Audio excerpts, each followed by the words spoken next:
ನಮಸ್ಕಾರ. Telangana style fish ಕರಿನ ಮಾಡೋಣ ಬನ್ನಿ. ಈಗ ಫಿಶ್ ಚೆನ್ನಾಗಿ ತೊಳೆದ್ಬಿಟ್ಟು ಅದಕ್ಕೆ ಉಪ್ಪು, ಖಾರ, ಅರಿಶಿನ ಪುಡಿ, ಸ್ವಲ್ಪ ಶುಂಠಿ ಬೆಳ್ಳುಳ್ಳಿ ಪೇಸ್ಟ್ ಹಾಕಿ ಸ್ವಲ್ಪ ಹೊತ್ತು ಮ್ಯಾರಿನೇಟ್ ಮಾಡೋದಕ್ಕೆ ಬಿಡಬೇಕು. ಸ್ವಲ್ಪ ಹುಣಸೆಹಣ್ಣ ತಗೊಂಡು ಬಿಸಿನೀರಲ್ಲಿ ನೆನೆ ಹಾಕ್ಬೇಕು. ಮತ್ತೆ ಹಾಗೆ ಈರುಳ್ಳಿಯನ್ನು ಸ್ಟವ್ ಮೇಲೆ ಇಟ್ಟು 4 ಈರುಳ್ಳಿನ ಚೆನ್ನಾಗಿ ಬೇಯಿಸ್ಕೋಬೇಕು.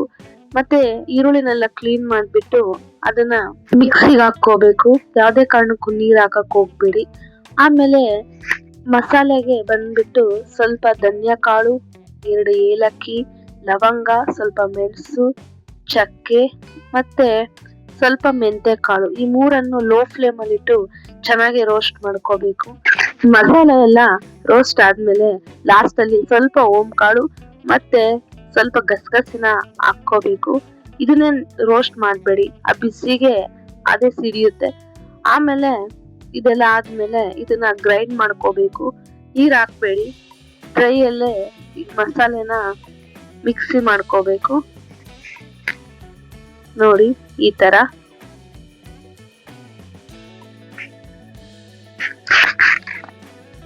ಚೆನ್ನಾಗಿ ಪುಡಿ ಮಾಡ್ಕೋಬೇಕು. ಆಮೇಲೆ ನೆನ್ಸಿಟ್ಟಿರುವಂತಹ ಹುಣಸೆಹಣ್ಣಿಗೆ ನಾವು ರುಬ್ಬಿರುವಂತಹ ಈರುಳ್ಳಿನ ಮಿಕ್ಸ್ ಮಾಡ್ಕೋಬೇಕು. ಆಮೇಲೆ ಸ್ವಲ್ಪ ಖಾರದ ಪುಡಿ, ಆಮೇಲೆ ಉಪ್ಪನ್ನ ಈ 3 ಸಹ ಚೆನ್ನಾಗಿ ಕಲಿಸ್ಬೇಕು. ಚೆನ್ನಾಗಿ ಮಿಕ್ಸ್ ಆಗೋವರೆಗೂ ಸಹ 5 ನಿಮಿಷ ಕಲಿಸ್ಬೇಕು. ಇದಾದ್ಮೇಲೆ ಕಡಾಯಿ ಇಟ್ಟು ಸಾಧ್ಯವಾದಷ್ಟು ಫಿಶ್ ಕರಿನ ಮಣ್ಣಿನ ತಪ್ಪಲಲ್ಲೇ ಮಾಡೋದಕ್ಕೆ ಟ್ರೈ ಮಾಡಿ. ಯಾಕಂದ್ರೆ ಟೇಸ್ಟ್ ತುಂಬಾ ಚೆನ್ನಾಗಿ ಬರುತ್ತೆ. ಇದು ಮೀನ್ಸಾರ್ಗಿರುವಂತಹ ಮೇನ್ ಸೀಕ್ರೆಟ್ ಅಂತಾನೆ ಹೇಳ್ಬೋದು. ಮತ್ತೆ ಇದು ಯಾವುದೇ ಕಾರಣಕ್ಕೂ ರೆಡಿಮೇಡ್ ಶುಂಠಿ ಬೆಳ್ಳುಳ್ಳಿ ಪೇಸ್ಟ್ ಹಾಕ್ಬೇಡಿ. ಅದನ್ನ ಶುಂಠಿ ಮತ್ತೆ ಬೆಳ್ಳುಳ್ಳಿನ ಸ್ವಲ್ಪ ಜಜ್ಕೊಳ್ಳಿ, ಚೆನ್ನಾಗಿ ಪೇಸ್ಟ್ ಮಾಡ್ಕೊಳ್ಳಿ. ಆಗಿಂದಾಗೆ ಮಾಡಿರುವಂತಹ ಶುಂಠಿ ಬೆಳ್ಳುಳ್ಳಿ ಪೇಸ್ಟ್ ಸಾರ್ಗೆ ಒಳ್ಳೆ ಟೇಸ್ಟ್ ನ ಕೊಡುತ್ತೆ.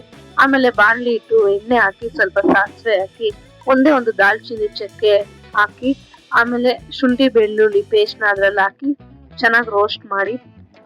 ಆಮೇಲಿದ್ದ ಇದಕ್ಕೆ ನಾವು ಕಲಸಿಟ್ಕೊಂಡಿರುವಂತಹ ಖಾರದ ಪುಡಿ, ಹುಣಸೆಹಣ್ಣು, ಉಪ್ಪು ಮಿಕ್ಸ್ ಮಾಡಿರುವಂತಹದ್ದ ನೀರನ್ನು ಇದಕ್ಕೆ ಹಾಕೊಳ್ಳಿ.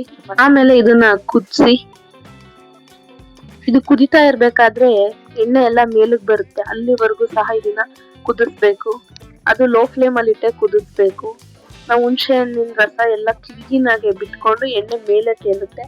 ಆಮೇಲೆ ನಮ್ಗೆ ಎಷ್ಟು ಬೇಕೋ ಅಷ್ಟು ಕನ್ಸಿಸ್ಟೆನ್ಸಿಯಲ್ಲಿ ಕಾದಿರುವಂತಹ ನೀರನ್ನ ಹಾಕೊಳ್ಳಿ. ಯಾವುದೇ ಕಾರಣಕ್ಕೂ ತಣ್ಣೀರ್ ಮಾತ್ರ ಹಾಕ್ಬೇಡಿ. ಬಿಸಿನೀರನ್ನ ಕಾಯಿಸ್ಬಿಟ್ಟು ಅದಕ್ಕೆ ಹಾಕೊಳ್ಳಿ.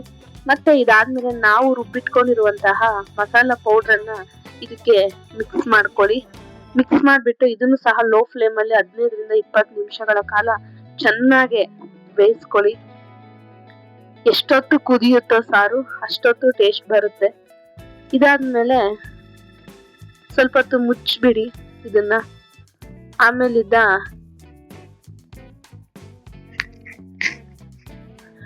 ಮುಚ್ಚಾದ್ಮೇಲೆ ಒಂದು 5ರಿಂದ 10 ನಿಮಿಷ ಕುದಿಸಿ. ಆಮೇಲೆ ಮ್ಯಾರಿನೇಟ್ ಮಾಡಿರುವಂತಹ ಫಿಶ್ ಅನ್ನ ಒಂದೊಂದಾಗಿ ಇದಕ್ಕೆ ಬಿಡಿ. ಯಾವುದೇ ಕಾರಣಕ್ಕೂ ಸೌಟ್ ಇಡಕ್ ಹೋಗ್ಬೇಡಿ. ಕೈಯಲ್ಲೇ ಎಲ್ಲವನ್ನು ಸಹ ಬಿಟ್ಬಿಡಿ.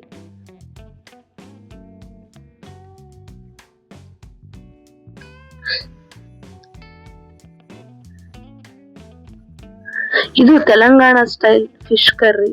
ಒಂದ್ಸಾರಿ ನಮ್ ರಿಲೇಟಿವ್ ನಮ್ಮ ಮನೆಗೆ ಬಂದಾಗ ಹೇಳ್ಕೊಟ್ಟಿರುವಂತಹ ಟಿಪ್ಸ್ ಇವು, ಈ ಫಿಶ್ ಸಾಂಬಾರ್ಗೆ ಟೇಸ್ಟ್ ಬರೋದಕ್ಕೆ.